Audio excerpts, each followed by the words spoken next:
Really, Kendrick, you just had to pull an Eminem and just drop a surprise album. GNX, the highly anticipated sixth studio album from Kendrick Lamar, who just 2 years ago released Mr. Morale and the Big Steppers, which, I kind of heard people say they like it, they don't like it, what have you, that it wasn't worth the 5-year wait from that to Damn, and I kind of get it, I understand.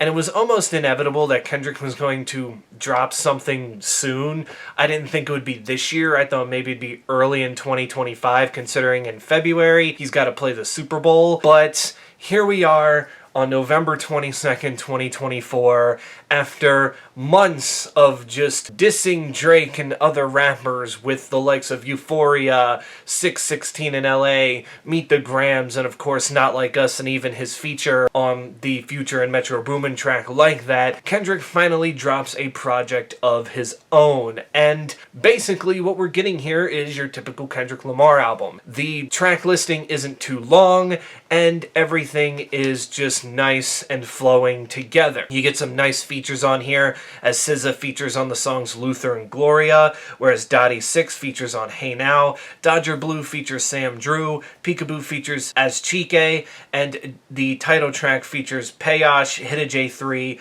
and Young Threat, who pretty much all do their job. I would say of the 12 tracks on this album, Dodger Blue is probably my least favorite, but it's also the shortest track on this album, so I guess there's not too much complaining. Then we have Man at the Garden and Peekaboo that I found to be just okay. I don't know, I guess it's because Kendrick can get corny sometimes and cheesy, and, as much as you can take him seriously because what he raps about is genuine to him, sometimes it's just like, a little too cheesy for my liking. But then the rest of the album, the other 9 tracks are really, really good. Whacked Out Murals is basically Kendrick just kind of talking about how people are upset that he got the Super Bowl halftime show over Lil Wayne because the Super Bowl's in New Orleans, which is where Lil Wayne's from, so they thought he should get it, where basically Kendrick was saying, look, I think Lil Wayne's just upset with the work that I've put in, and the fact that Nas was the only one that called me and congratulated me just goes to show you about the culture of hip-hop in itself. And then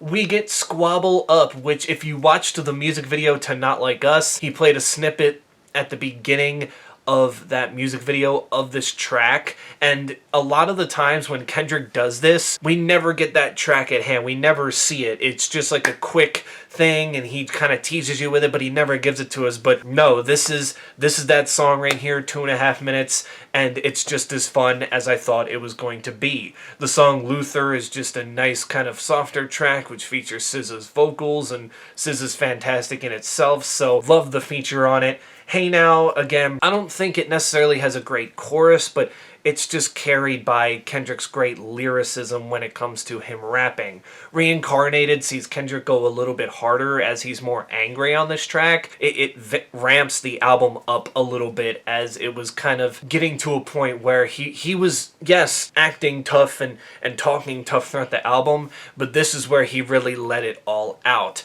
Then on the song TV Off, it kind of reminds me a lot of Not Like Us, because while, hey, Mustard's on the beat, ho, that was cringy, I'm sorry, but yes, DJ Mustard does do the beat on this song, and you kind of get the same kind of feel to Not Like Us, which Not Like Us is an absolute banger, so again, I'm not going to complain about it. Then we get The Heart Part 6, which is basically a running series of songs that Kendrick has done for the longest time. We got The Heart Part 5 before Mr. Morale dropped, and now with The Heart Part 6, we just get an absolutely beautiful song, kind of sounding like old school West Coast hip-hop that I absolutely adore. The title track is a lot of fun, and like I said, all of the features, Payosh, Hitta, and Young Threat, do an excellent job, and even the chorus by Kendrick, even though, again, the chorus isn't necessarily the greatest, it's still pretty fun to sing along to. And then the album's finisher, Gloria, which again sees Kendrick and SZA teaming up, where SZA comes through on the hook and does an excellent job. Her voice is just